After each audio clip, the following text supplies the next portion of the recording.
Sim, quando tocais as mãos de algum espírito materializado e, com surpresa, verificais que ele não tem braços, isso não vos prova a presença de excêntrico fantasma que aberra das leis do mundo físico. Na realidade, ele procura condensar só nas mãos perispirituais todo o fluido que desvia da materialização dos braços e demais partes do seu corpo, tornando-se palpáveis aos presentes. É apenas questão de economia fluídica, tal como os técnicos siderais também o fazem na voz direta, em que utilizam todo o ectoplasma disponível para a confecção da laringe provisória, enquanto cessam os demais fenômenos, como levitação, ruídos ou materializações. Nos trabalhos de efeitos físicos, os fenômenos só ocorrem simultaneamente quando os espíritos manifestantes também dispõem de bastante ectoplasma. É o que, às vezes, sucede nas operações mediúnicas diretas, quando os presentes identificam as vozes e os movimentos do médico operador, dos enfermeiros e auxiliares desencarnados em face de existir bastante ectoplasma. No entanto, quando a massa ectoplásmica é deficiente, o espírito operador enrijece e materializa apenas as suas mãos, a fim de poder manejar os instrumentos cirúrgicos sobre o corpo do paciente, embora ele continue ali presente atuando pela ação integral do seu perispírito.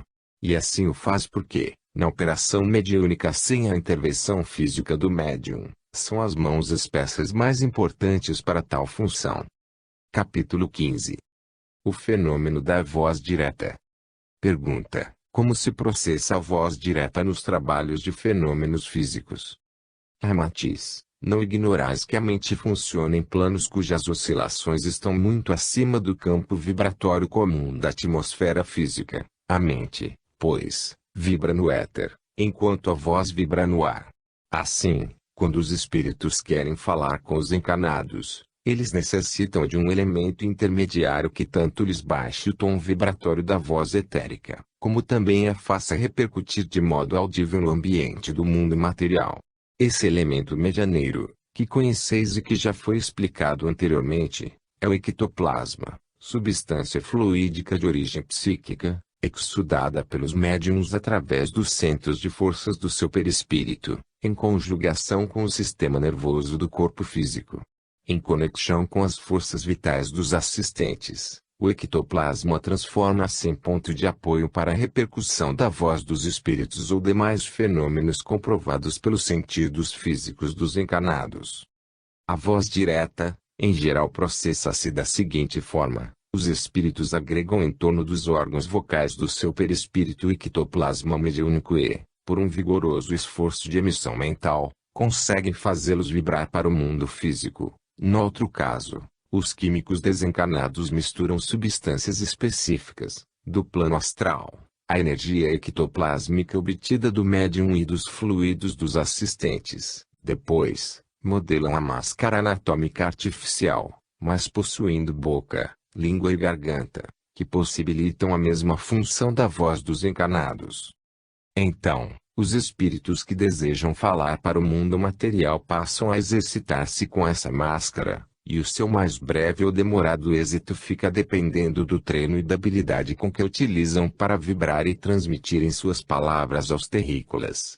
Pela presença do ectoplasma humano, que reduz bastante a frequência vibratória desse apetrecho de fonação, o seu bom resultado entre os planos físico e eteroastral exige muito esforço dos desencarnados. Nem todos os espíritos submetem-se aos treinos exaustivos com a máscara ectoplásmica, alegando alguns que nem sempre são compensados pelos esforços heróicos que efetuam para conversar com os seus parentes e amigos encarnados. Em alguns casos, o espírito comunicante pode utilizar-se diretamente da laringe do médium em transe, fazendo-a vibrar sob sua vontade, dando-lhe a entonação desejada, e os sons articulados nas suas cordas vocais são ampliados pela trombeta ou megafone que flutua no ar, através de um tubo de substância astral ligado diretamente aos órgãos vocais do médium. Os espíritos operantes controlam o médium, condicionam-lhe a voz para a trombeta, ajustando-a no diapasão ou tom de voz que o comunicante possuía quando estava encarnado. O som produzido pela laringe do médium e sob o controle do espírito comunicante não resulta de repercussão do ar sobre as suas cordas vocais. Essa operação é executada do lado de cá exclusivamente no éter, depois do que é ampliada pelo megafone e ouvida pelos encarnados. O fenômeno processa-se primeiramente na laringe eteroastral do perispírito do médium, repercutindo logo em seguida, no mundo físico, através do ectoplasma catalisado pelas ondas sonoras da palavra falada, da música ou do cântico dos presentes. Pergunta: de que forma os espíritos podem dar a entonação da voz que possuíam quando encarnados, uma vez que falam diretamente pela laringe do médium? Ramatiz: embora isso vos pareça impossível, eles fazem exatamente aquilo que os exímios ventrílocos logram realizar aí no mundo material, quando imitam a voz humana dos outros e até o canto das aves. Quando há ensejo de bom ectoplasma, eles optam pela confecção da laringe ectoplásmica, da máscara eteroastral ou mesmo agem no interior dos megafones sem luminosidade, passando a produzir as palavras em conexão com as ondas sonoras emitidas, tal como se operassem pela garganta do médium. Pergunta: pelo que explicais, deduz-se que é muitíssimo dificultoso aos desencarnados emitirem a sua voz para a Terra. Ramatiz: conforme já dissemos, nos trabalhos de voz direto e técnicos desencarnados podem moldar a máscara com aparelho completo de fonação, estruturando-a na substância eteroastral conjugada ao ectoplasma do médium, ou então plasmar a laringe no centro do megafone, fazendo vibrar as cordas vocais artificiais e controlando o tom da voz até conseguir as características tonais que possuíam quando encarnados. Acionam do lado de cá a aludida máscara eteroastral, encaixando sua língua perispiritual no interior do molde ectoplásmico ou língua artificial, que é oca e flexível. Quando já dominam completamente o fenômeno de movê-la com facilidade no seio da máscara ajustada ao rosto, e logram o êxito de vibrar no éter as palavras fortemente mentalizadas, então os técnicos intervêm e os sons etéricos repercutem no ambiente fazendo-o ouvir entre os encarnados.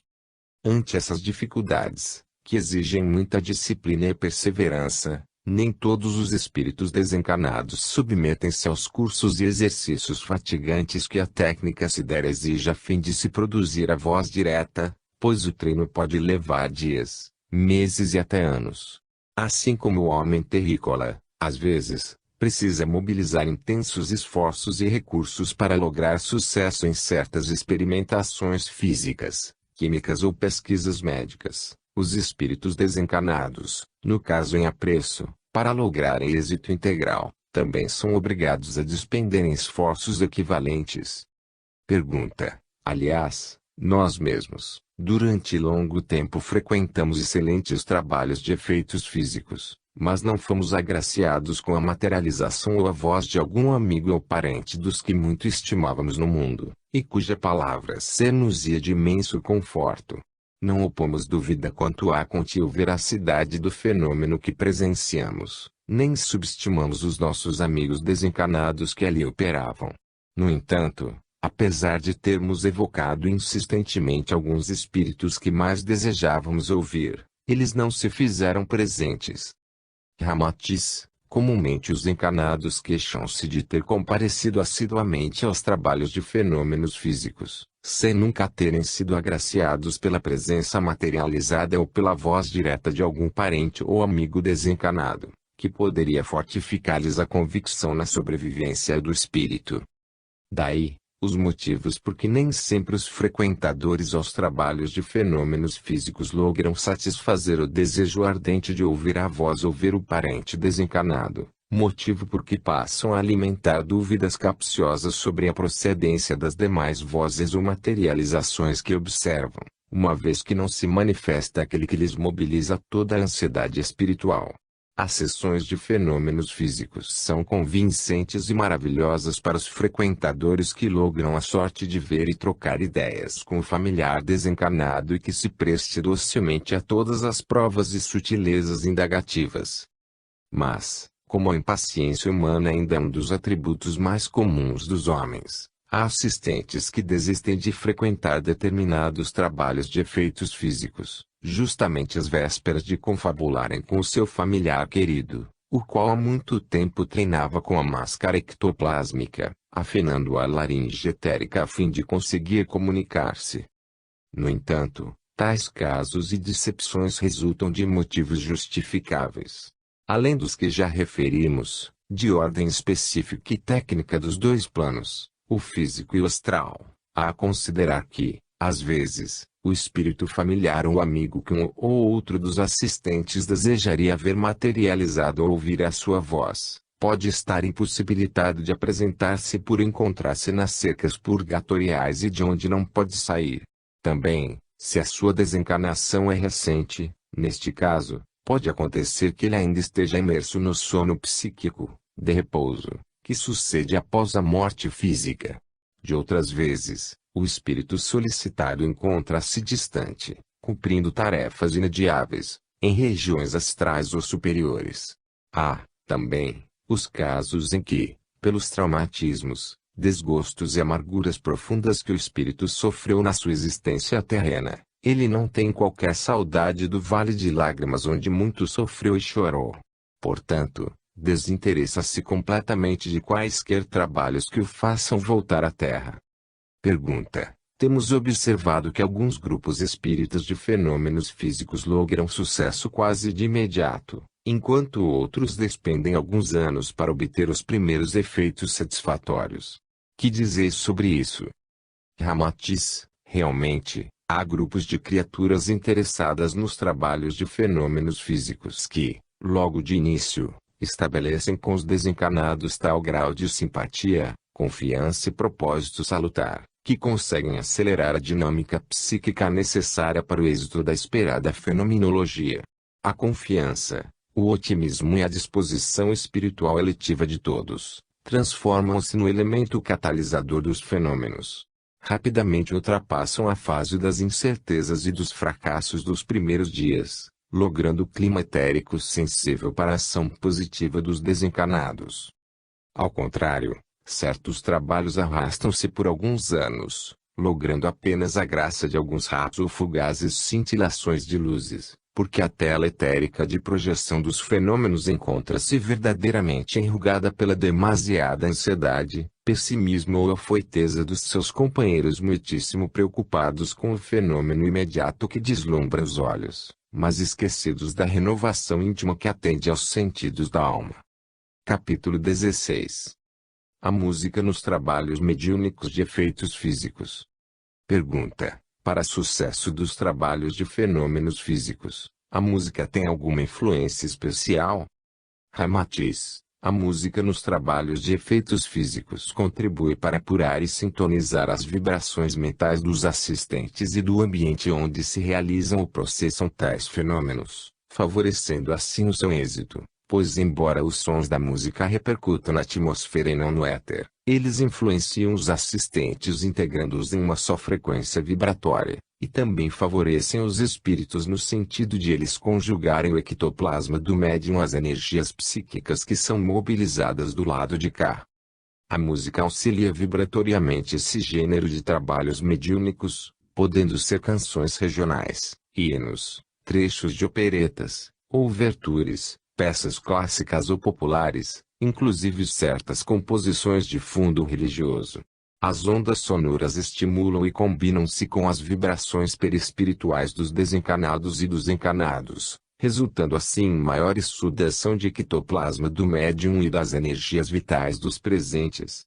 Mas, como a música exerce profunda influência na alma dos seres, é sempre conveniente preferir canções, peças ou trechos musicais isentos de melodramas, tragédias, situações lúgubres, burlescas ou de profunda tristeza, a fim de se evitar a degradação emotiva dos assistentes durante a fenomenologia mediúnica. O papel da música, portanto, é o de nutrir o otimismo dos assistentes, evitando-se que seja perturbada a coesão da harmonia mental e psíquica essencial ao sucesso de tais trabalhos, aliás, bastante complexos e de certa responsabilidade. Pergunta: que dizeis da adoção da música popular ou folclórica, para esses trabalhos de efeitos físicos? Ramatiz: não há nisso inconveniente algum, mas é desaconselhável a música de baixo padrão, de estridências desconexas e a de caráter burlesco e sensual. Pergunta: e que dizeis quanto à preferência pela música denominada clássica? Ramatiz: quanto a esse gênero de música, evitem-se também as composições exóticas, enfadonhas ou tempestuosas, assim como os trechos melodramáticos de certas operetas e as composições lúgubres, que excitam os nervos, despertam o temor ou mortificam a alma dos assistentes, pois não se afinam com tal gênero de trabalho as peças como A Noite no Monte Calvo, de Mussorgsky, A Dança Macabra de Saint-Saëns, A Marcha ao Suplício, da Sinfonia Fantástica, de Berlioz, os trechos ásperos de El Amor Brujo, de Fala, ou então as composições wagnerianas de tom selvagem, aterrador e lendário. Em geral, o nível de sensibilidade e de compreensão da maioria dos frequentadores de tais sessões ainda é muito pobre, razão porque as peças complexas, de temas bizarros e enigmáticos não os emocionam a contento do nível psíquico vibratório indispensável ao ambiente. Quando se preferir a música clássica, convém, então, optar pelas melodias ou peças de trechos musicais mais leves, alegres e otimistas, pois a dança chinesa, a dança árabe, valsa das flores ou a ruidosa dança russa da suíte Quebra-Nozes, de Tchaikovsky, pela sua agradável sonoridade, podem animar e elevar o tom vibratório do ambiente, mas, já o adágio lamentoso da Sexta Sinfonia, a patética são músicas impróprias para tal gênero de trabalho mediúnico, uma vez que traduzem desespero e tristeza. Seria também desfavorável exigir-se jovialidade e desafogo dos assistentes impondo-lhes músicas cerebrais como a Petrústica, o Pássaro de Fogo ou a Sagração da Primavera de Stravinsky, ou então obrigá-los à preocupação mental de decifrarem a Babel sonora da Primeira Sinfonia de Dmitri Shostakovich. Mesmo certas composições extensas, de Bach ou Handel, apesar de serem de compositores geniais, causam a fadiga auditiva e cansam a mente dos que estão habituados à singeleza das melodias populares ou dos trechos alegres, inspirativos de expressões otimistas. Da mesma forma, também não se pode aproveitar toda a obra sonora e intelectiva de Beethoven, nem a exigente matemática dos sons tão do agrado de Brahms. Malgrado se admita a extrema sensibilidade de Chopin nas suas composições, os seus noturnos e baladas são prolongadas queixas, que pouco se afinam à exigência jovial psíquica de tais trabalhos.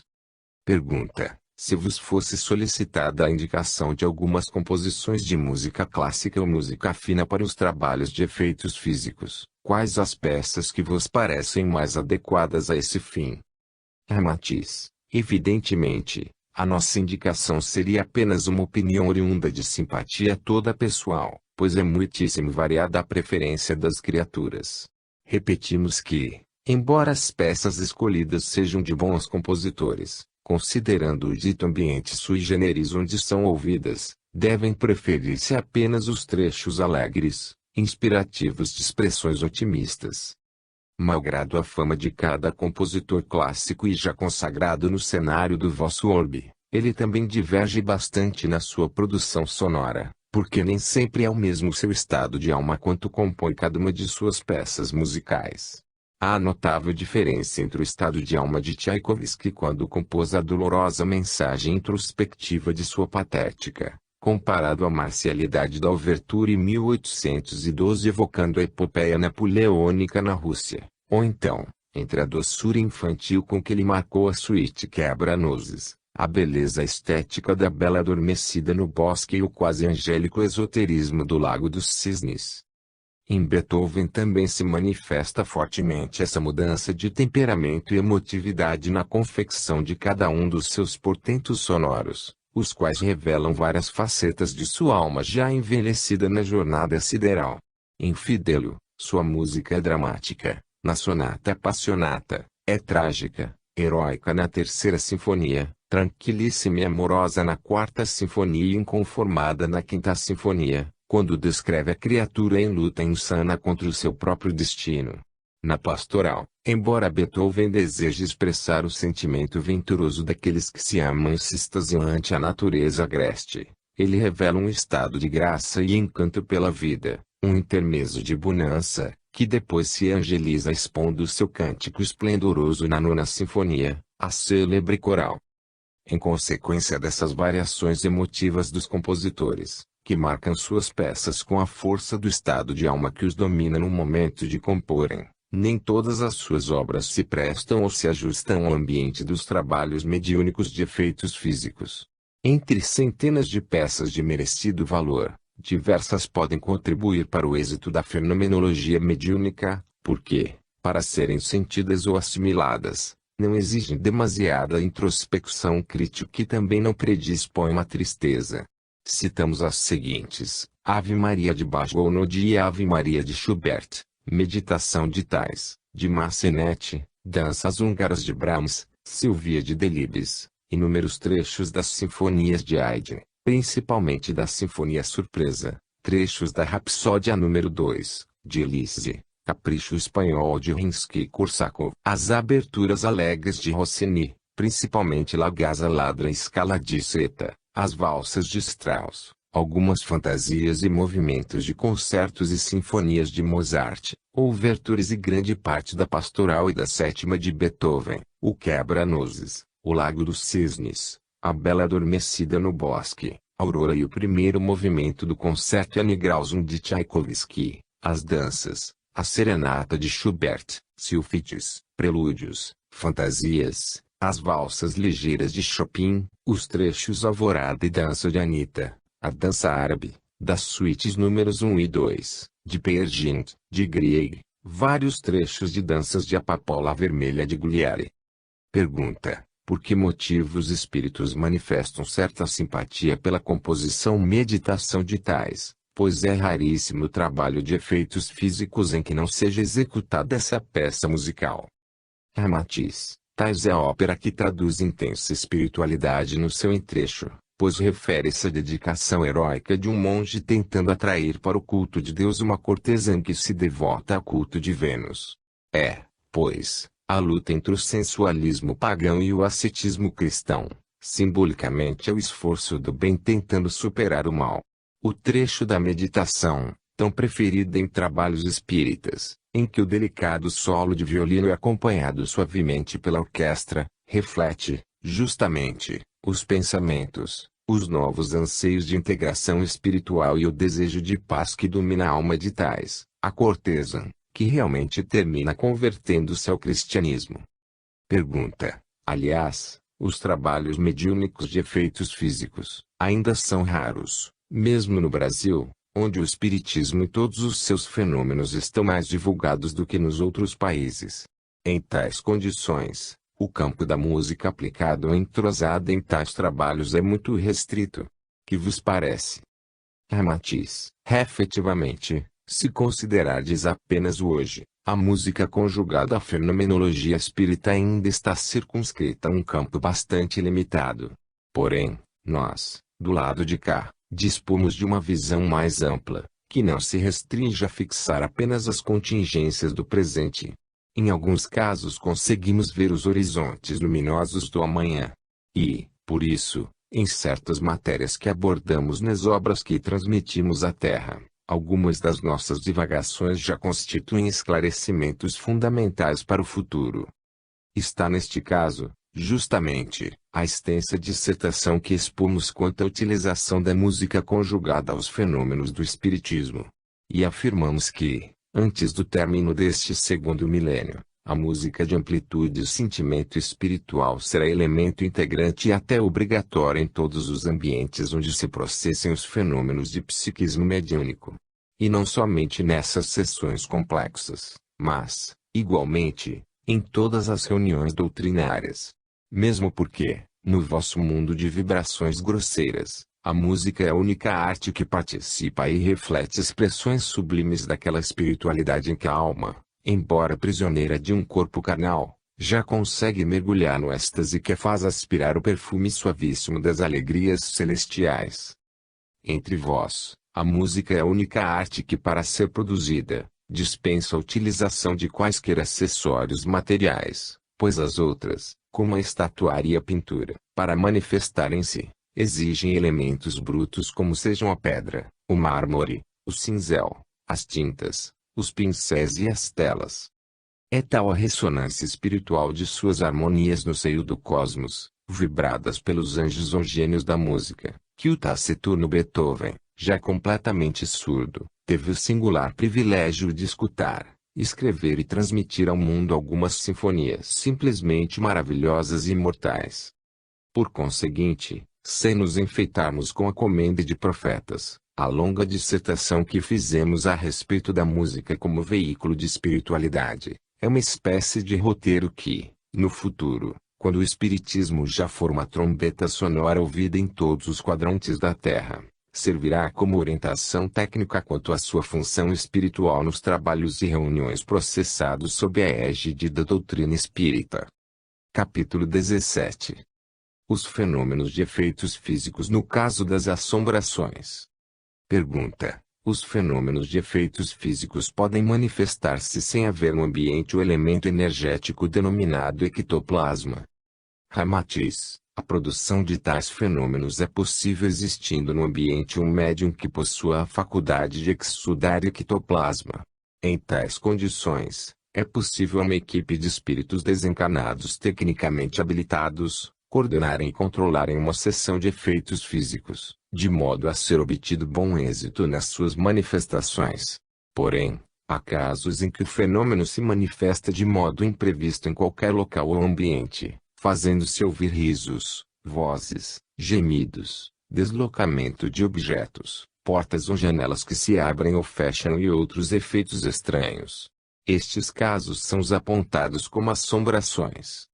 Quando acontecem a revelia de qualquer disciplina ou controle, é que no lugar onde ocorrem estão presentes quaisquer pessoas que, mesmo sem saberem, são médiuns que estudam ectoplasma.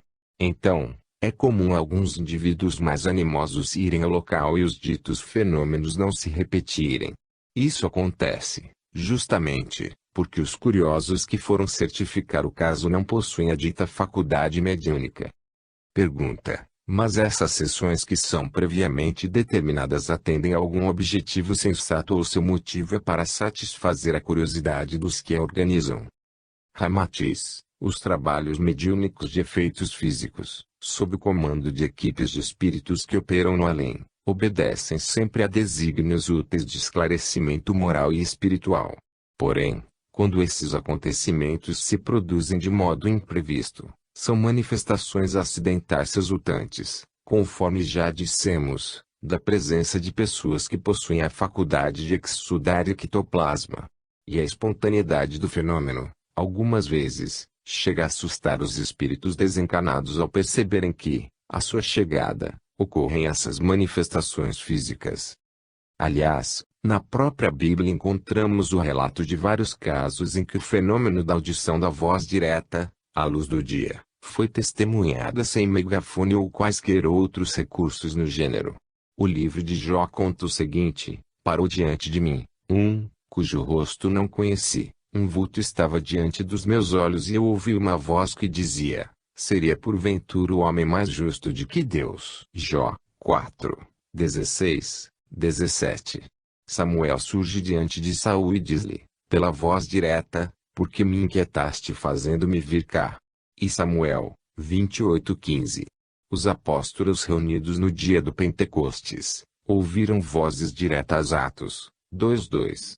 Saulo, a caminho de Damasco, ouve a voz do Senhor. Atos 9:4,5. Os profetas Paulo e Barnabé são guiados pela voz direta. Atos 13:2. Ainda, Paulo de Tarso recebe a visita de um macedônio, à noite, que lhe fala diretamente. Atos 16:9. Tais casos ocorrem quando o alto precisa comunicar-se com as criaturas a fim de condicionar quaisquer providências ou fatos de ordem social ou espiritual. E quando isto acontece é porque aqueles que se acham presentes estudam o ectoplasma que os espíritos desencarnados utilizam.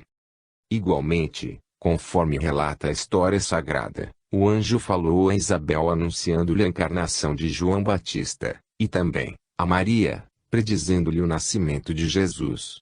Mais tarde, outros fenômenos de voz direta se produziram, pois Joana d'Arc afirmava que em todos os seus atos intervinha a voz do céu, orientando-a quanto à sua missão de salvadora da França. Ora, é evidente que a intervenção de tais vozes atende a planos estabelecidos pelo alto. Pergunta: podereis explicar-nos a causa dos fenômenos imprevistos, de assombração, que ocorrem nos lugares ermos ou em casas mal assombradas, onde se produziram certas tragédias de homicídios ou mortes misteriosas? Matiz: não vos é desconhecido que o magnetismo difere em seu teor conforme se manifeste no reino mineral, vegetal, animal ou humano, e, embora seja sempre um efeito da causa-vida, ele se revela de qualidade superior no homem, que é o ser mais evoluído da criação. Assim, o ectoplasma, a feição do magnetismo, também é energia disseminada e presente em toda a natureza, mas por lei evolutiva, é mais apurado no homem do que no mineral ou no vegetal. O tônus vital que os espíritos obsessores e malfazejos vampirizam dos encarnados, à altura do cerebelo, também é dosado com ectoplasma, que lhes serve de ponto de apoio para atuar com êxito sobre o corpo humano. Nos lugares ermos, onde ocorreram homicídios tenebrosos e tragédias brutais, em que a vida foi cortada subitamente, os cordões vitais, que através do duplo etérico ligam o perispírito ao corpo físico, rompem-se violentamente. Pelos seus fragmentos, ainda palpitantes, expele-se então o tônus vital das vítimas, ficando impregnado no solo adjacente, assim como também aderem à seiva etérica dos arbustos ou dos vegetais em derredor. E os espasmos das vítimas, na sua luta para não morrerem, projetam, igualmente, forte saturação no éter circunvizinho, e só decorrido certo tempo, o seu duplo etérico, desligando-se do perispírito e do corpo físico, desintegra a toxidez mórbida que satura o ambiente. Acresce, ainda, que nos lugares mais inóspitos e de pouco trânsito humano o fluido telúrico, substancioso e virgem, é imune às vibrações estranhas, e por isso, o éter torna-se mais acessível à captação vibratória dos fluidos emitidos pelos sentidos. Conforme já vos explicamos, o tônus vital que flui das pontas do cordão vital, quando este é seccionado na desencarnação, fica bastante impregnado de ectoplasma, tornando os lugares onde ocorrem crimes e tragédias horripilantes num ambiente ectoplasmizado. Nos lugares assombrados existe uma espécie de cortina etereoastral de fluido ectoplásmico muito densa, e este fato possibilita aos espíritos sofredores, vingativos, zombeteiros ou traumatizados, do astral inferior, fazerem ouvir suas vozes e ameaças, seus gritos ou gemidos, causando pavor aos vivos que surgem nesses lugares. Tais fenômenos assustadores ainda se manifestam mais perceptíveis aos sentidos dos encarnados se o viandante ou a pessoa que permanece na zona assombrada for portadora de mediunidade. Pergunta: poderíeis explicar por que motivo essas assombrações de vozes, gritos, ruídos, gemidos lúgubres ou aparições tenebrosas só ocorrem em zonas ermas, lugares isolados, escuros e somente à noite? Porque tais fenômenos não se produzem à luz do dia, ou então à noite, no asfalto das cidades iluminadas. Sempre que se ouve algum caso de assombração, invariavelmente nota-se que isso aconteceu longe de qualquer povoação e a altas horas da noite. Ramatiz: o ectoplasma é muito sensível à luz solar e mesmo à luz branca artificial, embora, através de graduações lentas da luz vermelha para amarela, com o tempo, ele chega a resistir à ação da própria luz do dia. É por isso que somente à noite esses lugares ectoplasmizados apresentam condições de repercutir para a matéria os movimentos, os brados, os gemidos e demais fenômenos produzidos pelos espíritos sofredores que vagueiam pelo local. Muitas vezes, essas aparições ferem a retina dos animais, obrigando os cavaleiros a empregar esforços hercúleos para dominar sua cavalgadura empinada, ou fazer calar o cão aterrorizado. Pela condensação do éter através da superabundância de ectoplasma exudado daqueles que foram sacrificados brutalmente no local, o ambiente astral de tais lugares sensibiliza os sentidos dos encarnados, especialmente os que possuem mediunidade. Porém, à medida que os núcleos civilizados penetram essas zonas assombradas, A presença das criaturas e os seus pensamentos renovadores e sadios desempenham uma espécie de função profilática, e então, pouco a pouco, vai dissolvendo-se a cortina ectoplásmica saturada de paixões ou emoções deprimentes, até que o ambiente astralino fica purificado. O fenômeno que deixamos referido explica por que os crimes cometidos no ambiente da cidade iluminada não fazem que o local fique assombrado ou ectoplasmizado, devido, justamente, às centenas ou milhares de criaturas que por ali transitam, as quais, pelos seus pensamentos mais equilibrados, dissolvem rapidamente os fluidos tóxicos que foram deflagrados no lugar. Capítulo 18. Algumas noções sobre o prana. Pergunta: em diversas obras espiritualistas de procedência oriental, temos encontrado habitualmente a palavra prana que, por vezes, também mencionais em vossas mensagens. Poderíeis dizer-nos alguma coisa sobre a natureza dessa força ou energia e qual a sua ação no intercâmbio entre o espírito e a matéria? Ramatiz: entre as inúmeras forças que emanam do Sol, fertilizando e interpretando as próprias energias dos orbes físicos que compõem o seu sistema planetário, a pedagogia espiritual do Oriente destaca três que são as mais importantes e úteis ao conhecimento da humanidade atual. São elas: Foat, que é conhecido no Ocidente por eletricidade, e que pode transformar-se em calor, magnetismo, luz e força ou movimento; Kundalini, ou fogo serpentino, energia solar muito vigorosa, que se concentra no seio da Terra e depois flui violentamente para a periferia, ativando as coisas e os seres no impulso dinâmico de alto poder transformativo e criativo. Finalmente, a terceira força ou elemento é o prana, cuja energia ou vitalidade em potencial é a responsável por todas as manifestações da vida no universo. O prana está em todos os fenômenos do mundo exterior da matéria, assim como também nutre a vida no mundo oculto espiritual, mental, astral e etéreo. Essas três manifestações energéticas emanadas do Sol, que é o centro principal da vida na Terra, conhecidas no Oriente por Foat, Kundalini e Prana, jamais se transformam em outras formas de energias, pois tais elementos são tipos específicos, à parte, que atendem exclusivamente às necessidades e funções que mencionamos. Aliás, prana é palavra de origem sânscrita e traduzida textualmente, quer dizer sopro de vida, ou energia vital. Para os orientais e principalmente entre os hindus ela possui significação mais ampla, sendo considerada a manifestação centrífuga de um dos poderes cósmicos de Deus. Para a escolástica hindu só há uma vida, o prana, tido como a própria vida do Logos. Prana é a vida manifestada em cada plano de atividade do Espírito Eterno, é o sopro vital de cada coisa e de cada ser. Na matéria ele é a energia que edifica e coordena as moléculas físicas, ajustando-as de modo a comporem as formas em todos os reinos, como o mineral, o vegetal, o animal e o mineral. Sem prana, sopro indispensável, não haveria coesão molecular nem a consequente formação de um todo definido, pois é ele que congrega todas as células independentes e as interliga em íntima relação sustentando as formas. A coesão celular formada pelo prana assegura a existência de uma consciência vital instintiva, garantindo uma unidade sensível e dominante, que atua em todos os demais planos internos da vida. O espírito, ao baixar do seu mundo espiritual para formar sua individualidade consciente no mundo material, submete-se a um processo gradativo inerente a cada plano da vida, sendo um fenômeno uniforme em todo o universo.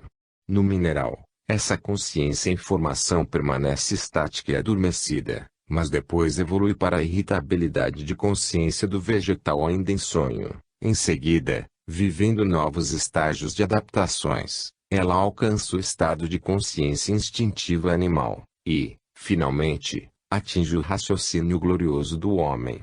Entretanto, em todo esse modelamento progressivo e demorado, o prana, energia vital, é o fio dadivoso que une as contas de imenso colar de moléculas para plasmar as múltiplas formas da vida.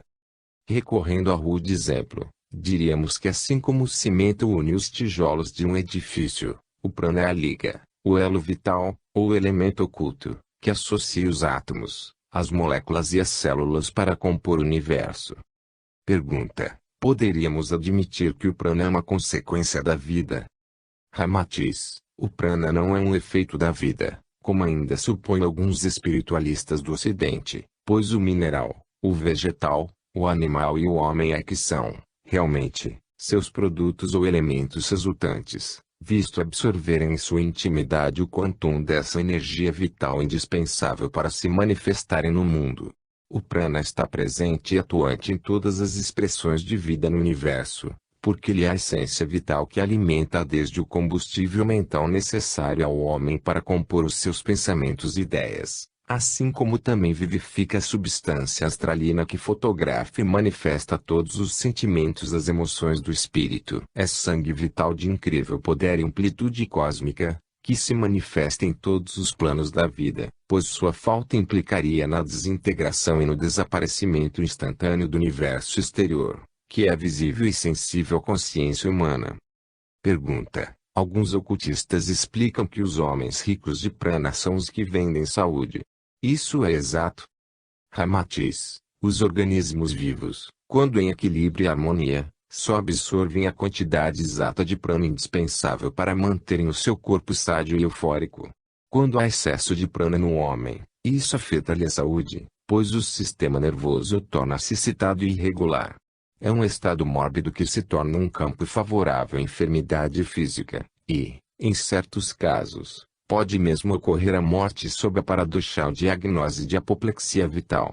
Esse fato é semelhante ao que acontece com eletricidade, quando a voltagem muito elevada danifica e queima os equipos elétricos de capacidade reduzida, adequados a menor quantidade de força. É, também, caso idêntico ao do sangue que, em excesso, é danoso para o organismo humano, podendo resultar em ataque de apoplexia. Em sentido oposto, quando há prana em quantidade insuficiente para atender às necessidades vitais comuns, o homem torna-se anêmico e morre pela exaustão.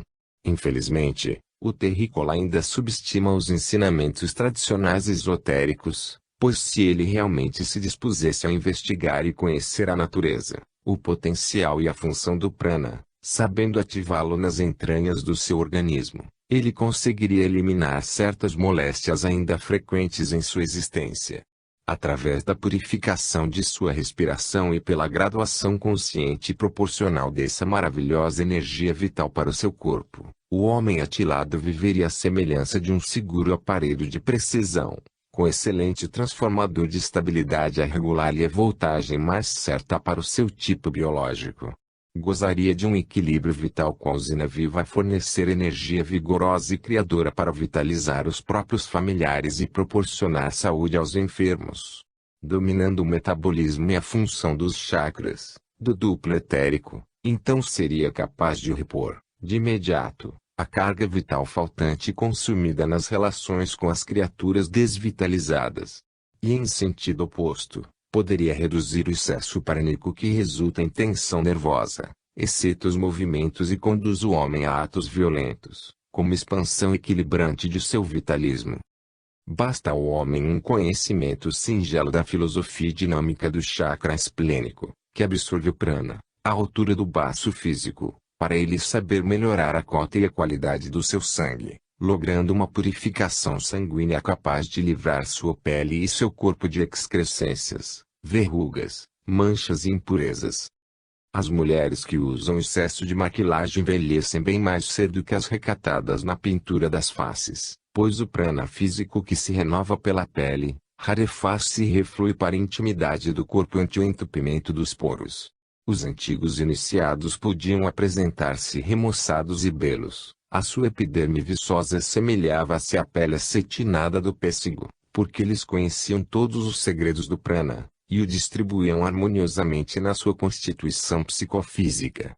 Muitos yogis, já no limiar da morte física, concentram tal dose de prana no seu corpo carnal que o seu cadáver resiste dias, meses e até anos sem decompor-se, mantendo-se num aspecto incomum.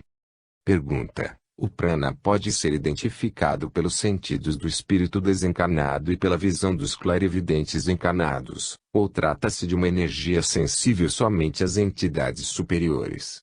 Enfim, o prana tem forma, cor ou estabilidade? Ramatiz, o prana físico é de cor branca em sua manifestação unitária. No entanto, essa cor é a síntese ou associação de outros 7 matizes e tons diferentes, algo semelhante às cores do espectro solar ou do disco colorido de Newton. Em verdade, não se pode avaliar as cores ou os matizes que sintetizam o prana pela mesma nomenclatura ou convenção das cores conhecidas no mundo físico pela focalização vibratória do olho humano.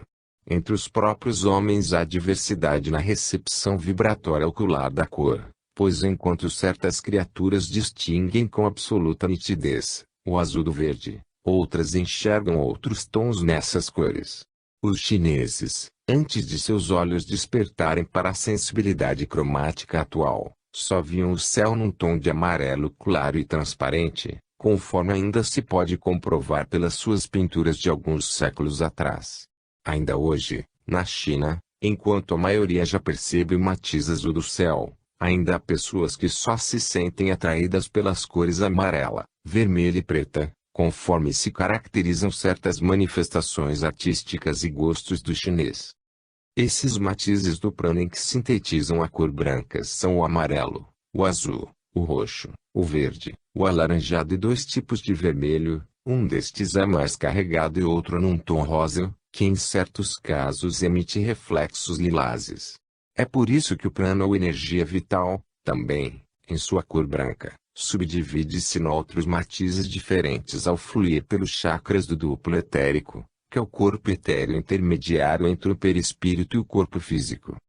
Esses centros de forças etéricas situados no duplo etérico funcionam como verdadeiros prismas energéticos, variando em seu diâmetro, velocidade e cores, conforme a região em que se situam perpendicularmente ao corpo carnal, e quanto à atividade ou função que desempenham nas suas relações com o perispírito. Assim, os chakras situados nas regiões mais instintivas do homem, como o centro umbilical, o genésico e o kundalini, mostram-se em cores mais tensas, porém, mais robustas ou materiais, assinalando atividades de ordem mais afins ao mundo físico. Mas, nesse caso, eles se apresentam com os matizes mais pobres, menor número de raias, divisões ou pétalas. No entanto, os chakras situados nas zonas mais elevadas do homem, como o centro cardíaco à altura do coração, o laríngeo defronte à garganta, o frontal entre os supremos, e o coronário no alto da cabeça, também se manifestam nas pessoas de boa índole espiritual, sob aspectos cromáticos formosos, transparentes e contando maior número de raios ou pétalas. Isso acontece porque o prana físico, ao filtrar-se pelos chakras das regiões instintivas do ser, mostra-se mais grosseiro e decai em sua frequência vibratória habitual, ao sustentar a atividade mais animal. Mas assim que essas diversas cores fluem pelos chakras inferiores e depois atingem as regiões mais elevadas do homem, elas então se modificam, clareiam e sutilizam-se, aumentando em beleza e colorido, pois recebem a contribuição das energias sublimes descidas das regiões angélicas através do sublime canal espiritual situado no alto da cabeça do homem, o augusto chakra coronário de união divina, permanentemente aberto para a região alta da vida do espírito imortal. Os vegetais, os animais e os homens assimilam e irrigam-se de prana, como elemento fundamental de sua vida, mas possuem uma cor em sintonia perfeita com seu tipo biológico e suas atividades psíquicas. Enquanto Francisco de Assis desenvolveu o seu chakra cardíaco e pôde destacar-lhe a cor rosa, peculiar do matiz prânico do amor, Nero, por exemplo, nutria-se de um prana vermelho sujo e arroxeado, de vitalidade extremamente sensual, vivificadora das práticas sexuais. Cada um dos 7 matizes do prana possui função distinta na vida do homem, pois enquanto o tom amarelo claro, formoso e transparente alimenta as atividades superiores do intelecto, já o amarelo sujo e opaco, de aspecto oleoso, é mais próprio do homem animalizado, cujas elucubrações cerebrais só operam nas regiões profundas do mundo instintivo. Só em casos raríssimos o homem seria capaz de absorver em si mesmo todo o conteúdo setenário do prana, e então, adquirir a plenitude de consciência desde o mundo mental, astral, etéreo até o físico. O próprio Buda, cujo intelecto era de nível super-humano, revelava um tom dourado despedindo cintilações na transfusão prânica pelo chakra coronário, mas não manifestava, ainda, o branco absoluto da síntese total do prana. Em sentido oposto, Rasputin, o mago das trevas, nutria-se de um prana físico escuro, a síntese negativa dos 7 matizes inferiores, mas que puderam fortalecê-lo a ponto de resistir fisicamente a toda sorte de tentativas de assassinato na corte de Nicolau II, tendo mesmo neutralizado as reações tóxicas de fortes doses de arsênico e enfrentado a metralha de projéteis destruidores. Pergunta: conheceis exemplo de alguma criatura que tenha assimilado todos os 7 matizes coloridos do prana? Matiz: não temos lembrança de homem que, seja pela magia ou mediante exercícios iniciáticos, conseguisse desenvolver a capacidade de assimilar o prana em sua total manifestação seternária. Conforme as tradições do espaço, somente Jesus, até hoje, em alguns raros instantes de sua vida terrena e durante os seus êxtases, conseguiu revelar o aspecto nível imaculado do prana, em sua integridade lirial absoluta. No reino animal, no entanto, existe o gato, que é capaz de absorver o prana físico de baixa qualidade, em todos os seus matizes inferiores. Há alguns séculos, quando ainda habitávamos, em corpo físico, no Egito, já se sabia que o gato possui 7 fôlegos ou 7 vidas, como um dos animais capazes de enfeixarem-se à síntese das 7 cores prânicas físicas, animalizadas. O sacerdócio egípcio já o considerava um animal sagrado e os magos negros o utilizavam com frequência, como condensador vivo nos trabalhos de magia, assim como hoje os feiticeiros terrenos servem-se do sapo para o êxito de suas feitiçarias. A vida do gato ainda está envolta por certo mistério e lenda do passado, assim como tem servido para o fundo mórbido de várias narrativas excêntricas e mórbidas.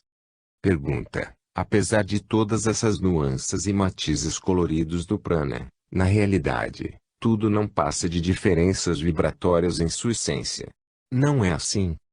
Ramatiz: realmente, a cor é vibração, e, por isso, ela corresponde simultaneamente a outros diversos fenômenos conforme a nossa capacidade de auscultação psicofísica. Aliás, em nossa vida espiritual podemos sentir, ao mesmo tempo, o odor, a temperatura, o peso, a densidade e o próprio som correspondente a cada matiz de cor.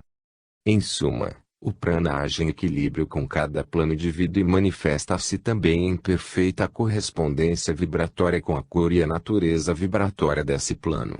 No plano físico ele constrói os minerais, as plantas, os animais e os homens, mas também está presente como energia vital da sensibilidade nervosa, na oxigenação, na excitabilidade muscular, na vibração sanguínea, e na pressão de empuxo cardíaco, na contração e dilatação dos brônquios, na diástole e sístole do coração, nos 5 sentidos, nas modificações atômicas ou fisiológicas, e, também, nos estímulos endocrínicos que fabricam os hormônios.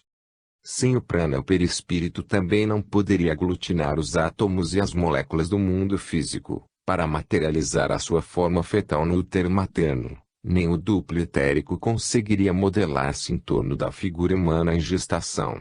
É o prana, enfim, a rede energética vital que interpenetra, afina e compõe a estrutura das coisas e dos seres em qualquer latitude ou longitude cósmica.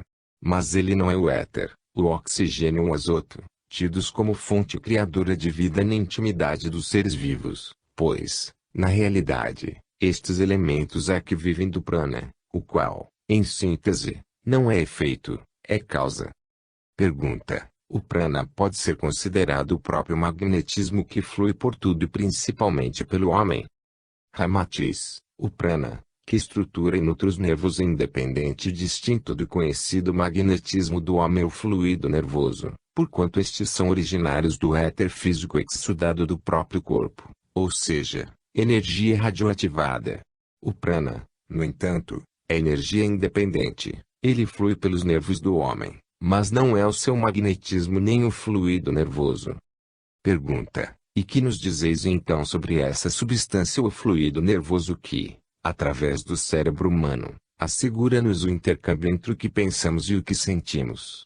Nesse caso, qual é a função ou importância do prana? Ramatiz, o prana, tornamos a repetir, e a vitalidade em todos os planos de manifestação dos seres e das coisas. Assim, a prana espiritual virginal que mantém a figura iniciática do espírito no seu primeiro plano para individualização, a prana mental responsável pela vida do pensamento, prana astral nutrindo o desejo, o sentimento e a emoção, prana etérico alimentando o duplo etérico e os chakras, assim como também há o prana físico, que enseja e produz a ação concreta da consciência física humana. O prana manifesta-se, subdivide-se ou encorpa-se, conforme a necessidade e a natureza vibratória de cada plano em que o espírito do homem atua. A matéria nervosa é que faculta ao homem a condição dele tanto sentir o prazer como a dor, gozar ou sofrer. No entanto, se tal matéria fosse composta unicamente de prana físico, ela, então, seria insensível no homem, assim como é no mineral. Os seres e as coisas que já possuam sensibilidade extramaterial, seja o vegetal, o animal, ou o homem, é porque além do prana da vitalidade física, eles também possuem o prana ou substância astralina, que é o fundamento vivo da emoção, do desejo e do sentimento, mesmo sob manifestações primárias ou muito rudimentares. Em consequência, a matéria nervosa é fruto da combinação harmoniosa do prana astral e do prana físico e que, ao darem vida à célula nervosa, concedem-lhe também a sensibilidade própria das emoções e dos sentimentos humanos do plano astral. No entanto, quando o homem pensa, ele pratica uma ação mais íntima do que o sentir ou emocionar-se, pois ele o faz pelas células nervosas do cérebro, que além de estarem associadas ao prana astral da emoção, acham-se também impregnadas do prana mental ou sopro vital sustentador do mundo do pensamento. Graças ao prana, diz a tradição oriental, o Verbo se fez homem, porque a vitalidade do universo e dos seres é, enfim, o próprio prana. Ante a manifestação incondicional e ilimitada do prana, dizem os sábios orientais que o espírito mesmo desprovido da palavra é um ser que fala. O Sol, sublime condensador e reservatório de prana, ele o distribui para os seus filhos planetários, na forma de energias e fluidos, que alimentam todo o ser vivo e asseguram a estabilidade no cosmo. Na contextura do mineral predomina o prana físico, e a vida nele não vai além de um adormecimento profundo, cuja atividade só é perceptível pelo desgaste. Nos vegetais, principalmente os de forte odorância ou carnívoros, o prana astral equilibra-se com o prana físico, e por esse motivo eles reagem pela irritabilidade através das nervuras ou espécie de sistema nervoso rudimentar. Nos animais, a maior proporção prânica astralina já lhes faculta uma consciência astral instintiva, tão desenvolvida ou avançada conforme seja a espécie, dando-lhes, por vezes, uma capacidade de sentir quase humana, como o cão, o cavalo, o elefante, o gato, o carneiro, o macaco e mesmo o boi. Finalmente, o homem, que além do sentimento também é um pensador, abrange, então, numa associação ou síntese trifásica, o prana físico, o astral e o mental, razão porque ele possui as faculdades de pensar, sentir e agir simultaneamente em três planos diferentes. Durante seu descenso através dos planos vibratórios cada vez mais densos do mundo interno, o espírito vai incorporando o prana de cada plano em que se manifesta, até poder atuar na matéria através do corpo físico. Os elementos inorgânicos, como a pedra e o mineral, e também os vegetais e ainda os animais e o homem, que já manifestam vida, todos nascem, crescem, desgastam-se e morrem.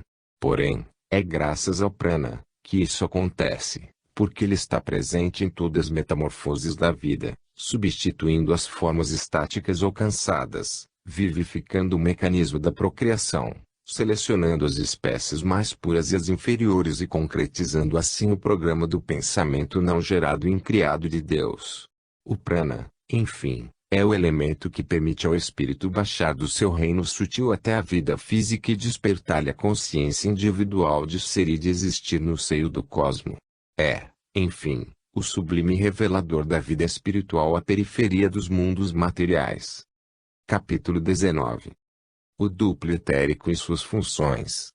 Pergunta: que dizeis sobre o duplo etérico, como veículo intermediário entre o corpo carnal e o perispírito do homem? Ramatiz: o duplo etérico